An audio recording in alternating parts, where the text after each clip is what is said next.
कि आज बबुआ भइले नंदलाल हो खेलब हरि झुमारी आज बबुआ भइले नंदलाल हो खेलब झुमारी हरि झुमारी हरि झुमारी झुमारी हरि झुमारी आज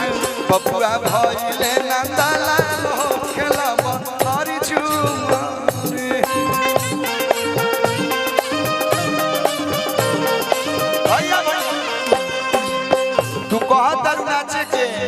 सतैसा नाच काने तनी मनी हाई लोग हाला को के ताली बजा ले तो तनी मन कर लियो देखिए एक गीतिया पे हमरा तनी मनी हाई कमरे वाला डांस वाला बाकी कुछ ना है इधर झूमरे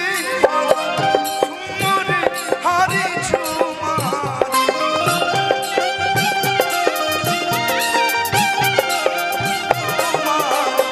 आज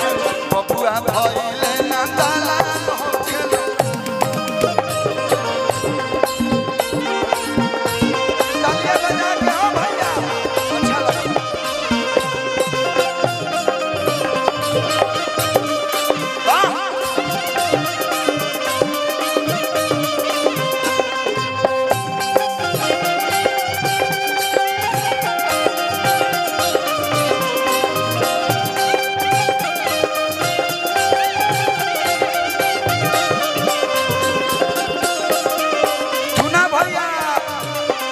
ले चलो हो तुम्हारा हाईवे पर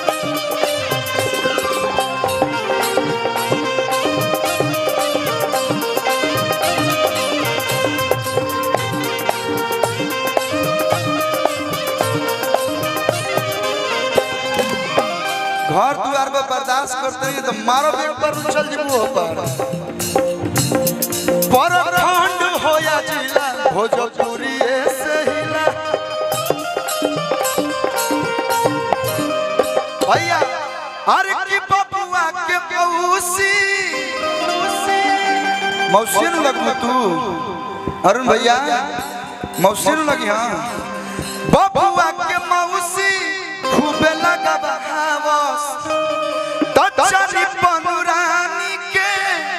अरे तेल जाता बहावस तो यो गोरेली सौरी के दुआर हो खेला बहरी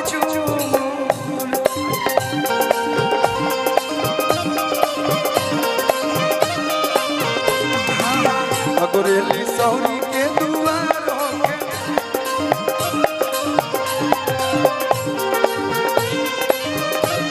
भैया हम सभी के बीच में भोजपुरी की बहुत ही खूबसूरत बहुत ही प्यारी एक्ट्रेस शुभी शर्मा जी का आगमन एक बार अरे दुआरी गांव में पहली बार आई एक बार जोरदार ताली बजा दो लोग हो भैया।